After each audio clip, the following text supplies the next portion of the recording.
Hey, today I'm going to show you how to get a Google review after you complete a job using GoHighLevel through a workflow automation. First thing you have to do is have a marketing pipeline set up. We're looking at an example here, just a demo account. So say this person moved through the process from left to right. The sale is done. What you can do is you can drop it down to 1 here. And I already have created a workflow automation. I'm going to show you how that triggers that, and it'll ask for a Google review through a text message and an email.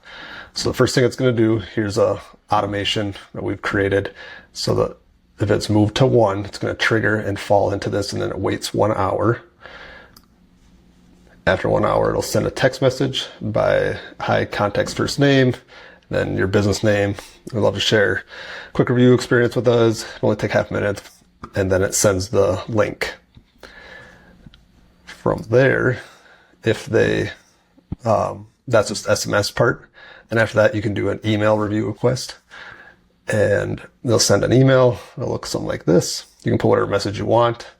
So that contact, when the sale is done, it waits an hour, and then it will send SMS and an email. It triggers all that an hour after you marked it as 1 as completed from the pipeline. And then after that, it waits 1 day.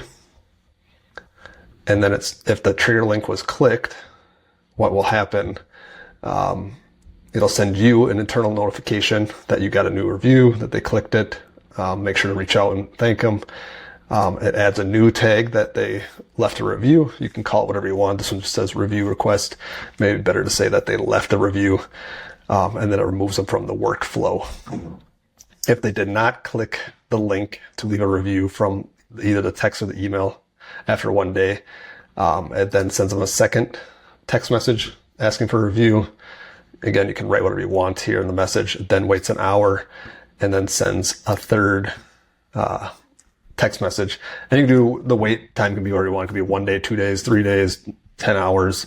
And after that, that's just a nice, easy sequence to ask 3 times for that customer, and then it removes them from the workflow. If that video was helpful for you, let me know in the comments below, or if you want to see another way how to ask for reviews. There's multiple different ways and triggers and workflows that you can set up, and there is the automated version that they have built into GoHighLevel also. Leave a comment below. Let me know what you guys think that I should do next. All right. See you later.